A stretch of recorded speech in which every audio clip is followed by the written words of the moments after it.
Japan থেকে শুধুমাত্র আলিফ ভাই একা আছে, 1v1 এর একটা ফাইট, 1v1 একটা ফাইট। একদিকে ক্রুল গেমিং, অন্যদিকে কিন্তু ভাই ইয়াস, একদিকে ক্রুল গেমিং, অন্যদিকে আলিফ গেমিং, দুজনেই আসলে আছেন এখনো পর্যন্ত।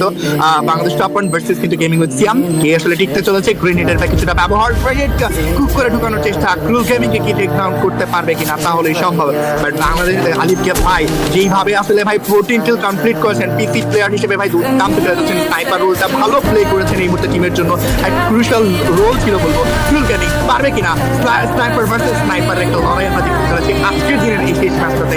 নেক্সট ম্যাপ অবশ্যই রাঙাই হতে চলেছে, কোন দিকে যাবে আজকের দিনের ম্যাচের সিচুয়েশন। গ্লোয়ালের ফাঁকা দিয়ে কিন্তু চেষ্টা করছিলেন ক্রুল গেমিংকে আটকানোর, কিন্তু সেটা হয়নি। দাঁড়িয়ে বাম সাইড থেকে বেরিয়ে যাবেন আপাতত ভাই ক্রুল গেমিং। একদিকে আলিফ গেমিং, অন্যদিকে ক্রুল গেমিং, 1v1 একটা ফাইট। কোন দিকে যাচ্ছে বাংলাদেশ টপ 1 এখনো পর্যন্ত পজিশন হোল্ড করে আছে, বাইরে বেরোতে দিতে চাইবে না। জোনের প্রেসারে কি আটকিয়ে মারবে নাকি না হিল ব্যাটেল আমরা দেখতে পারবো, কোন দিকে যেতে চলেছে ম্যাচ। গ্লোয়াল দেয়ালের ওপারে ক্রুল গেমিং ওয়েট করছে, সুযোগ খুঁজছেন আপাতত। গ্লোয়াল ভাঙাচ্ছে দুই সাইড থেকে, ব্যাক ডাউন করে পুরোপুরি টিমটাকে ওয়াইপ আউট করে